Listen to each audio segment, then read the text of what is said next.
O que aconteceu no Sarney, Fernando Henrique, depois que vem aquele plano real e tal, isso não é um modelo econômico. Isso foi o quê? Não, isso daí é o seguinte, vamos comparar aqui. Nós temos uma doença que tem um sintoma. Você tá com uma dor na barriga. Sei. Uma dor na barriga pode ser gases, mas pode ser um câncer. Ou pode ser um apendicite. Enfim, e daí vem uma febre. Então, mal comparando, o Plano Real que eu ajudei a fazer, eu já fui ministro da Fazenda com Itamar, é um programa muito sério, mas não é um modelo econômico. Era como quem trata a febre para levar o doente para ver que dor é essa. Tá. Para ver se é só gases, para ver se é um câncer. E então decidir qual é o remédio, se é cirurgia, mal comparando assim. Então, mais ou menos é isso. Então, o que é que nós descobrimos? Nós descobrimos que a inflação no Brasil não era, como no mundo inteiro e nos manuais de economia tradicionais, dos americanos e tal, uma doença da moeda. Como é? Nos manuais de economia, quando a moeda começa a perder valor, é uma doença tão grave que tem consenso contra isso. A galera não lembra isso daqui, mas era assim, o pessoal remarcando o preço enquanto você tava pegando coisa Assim, na gôndola, o pessoal tava remarcando. 84% de inflação num mês aconteceu no governo Sarney. Caramba. Mas assim, inflação de 70%, de 200%, de 300%, de 400% ao ano, muitos anos. Que era a febre. Isso quem sofria, quanto mais pobre... Só a classe média e a pobreza. Só, e né? o pobre. Porque o rico tem aplicações, o que é? Aí que eu vou te explicar, que é a molecagem. No mundo inteiro, na história da humanidade, quando a inflação sobe, tem um consenso.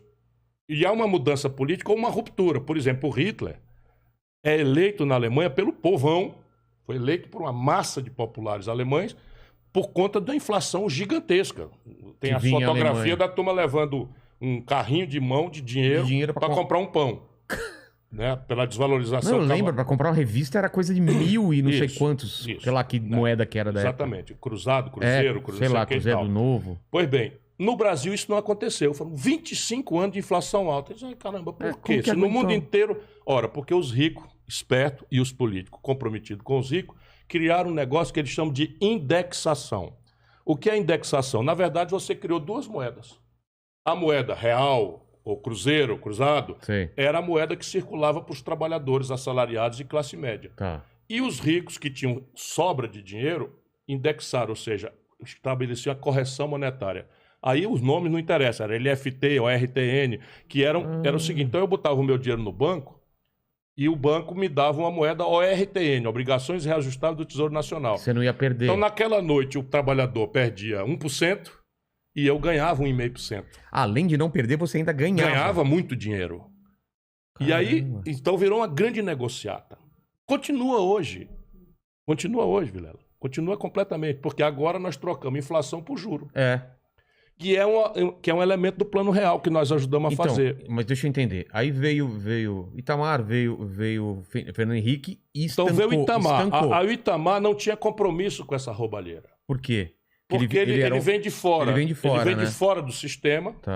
Não tem compromisso, porque ele veio como vice do Collor. É verdade. Porque ele era de Minas Gerais, era um cara muito sério, muito respeitado. O Collor caiu e ele assume. Quando ele assume, se desfez o pacto em que os barões controlam o poder político do país. Desde o começo. E aí ele, Itamar, diz assim, eu não tenho compromisso com isso, vamos lá acabar com essa negociata. Aí demite, quer dizer, nomeia 6 ministros da Fazenda. Nomeia um, não dá certo, tira, nomeia outro, não dá certo, tira. Isso em 24 meses de governo. Caramba, não nomeia outro, tira, nomeia outro, tira. Eu fui o 6º ministro.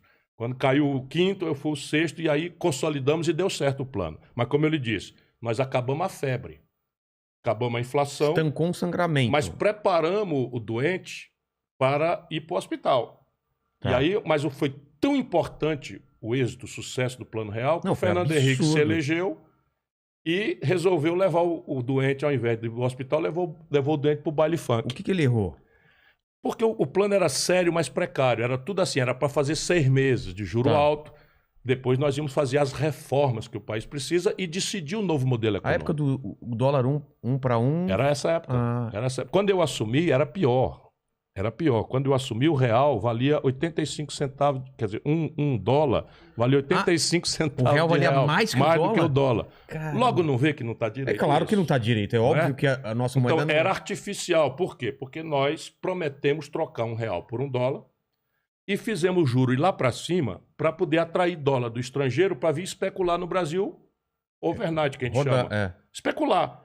Mas o cara colocava dinheiro... Ele botava o dólar e ganhava o juro brasileiro, que era o juro, como segue hoje, o maior do mundo. E aí eu tinha condição artificial, mas eu tinha condição de dizer assim, tá duvidando que a minha moeda é boa? Traga que eu troco por $1. Quem tentou, nós trocamos e perdeu dinheiro. Pá. Aquilo era para durar 6 meses. Tá. Mas o Fernando Henrique se elege e faz aquilo durar para sempre. O resultado prático, quando você faz o valor da sua moeda ficar assim artificialmente alto, sim, fica muito barato você comprar tudo do estrangeiro. Viajar para Miami é mais barato do que ir para Fortaleza. Comprar um computador... Tudo é mais barato. Porém, o inverso é verdade. Todos os seus produtos e o seu destino turístico fica dramaticamente mais caro artificialmente. Claro. Então, nenhum produto brasileiro tinha condição de ser vendido lá fora. Você não tinha condição de um turista vir para o Brasil, gastava 5 vezes mais caro do que ir para a Europa. Enfim. E aí, o que aconteceu? Quebraram o Brasil. Isso quanto tempo para garantir depois? A reeleição do Fernando Henrique, 4 anos depois. Isso foi um erro também, né? Porque ele foi eleito com a ideia de não ter reeleição, né? Sim, aí entrou... Foi uma das grandes perversões que se introduziu no Brasil. Tá aí de novo o problema. O Bolsonaro rifando o país, criando caso para todo lado. Você não acha que a reeleição é um câncer? É uma impertinência grave, muito grave. Porque o cara entra lá já pensando em se reeleger. E a oposição não quer nem saber de dialogar de reforma no país, porque se o cara acerta a mão... tá lá garantido. Vai estar reeleito.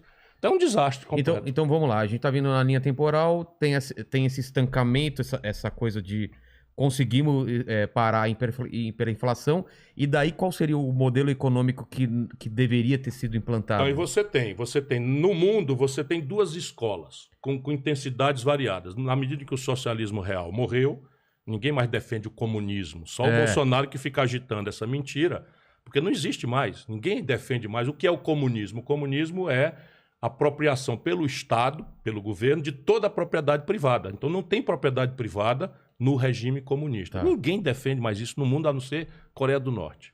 Não é? Nem Cuba está defendendo mais isso, porque inclusive está numa crise mortal, porque, enfim, lá tem um problema sério do embargo e tem um problema de que é uma ditadura. Tem que tirar o É uma ditadura. Tem que democratizar, enfim. Isso é uma luta que a gente pode conversar outra hora. Mas o modelo econômico trata-se de descobrir qual é o papel do Estado em relação à economia.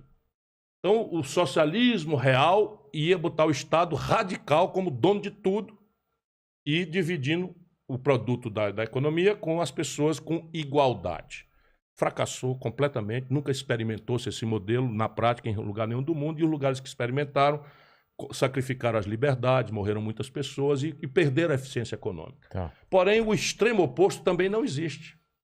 Essa ideia de tirar o Estado da economia, diminuir o Estado, reduzir a dimensão mínima e desentranhá-lo é propaganda, é mentira. E tem muita gente que acredita... Mas é o que a gente vive hoje, não? Aqui? Mal e porcamente é a retórica dominante. É a retórica dominante que está por trás de aviltar os salários, que está por trás desse processo de privatização, que na verdade é um assalto, porque privatização é uma ferramenta. Você pode e deve usar essa ferramenta conforme a tarefa que você vai ter, né? Você vai usar aqui, tem um aparelho para consertar, você tem uma caixa de ferramentas. Você não vai usar um martelo para tirar uma porca. Você usa a chave própria para o negócio. É mal comparando que eu tento fazer. Um canhão para matar uma mosca. Uma mosca, não é assim.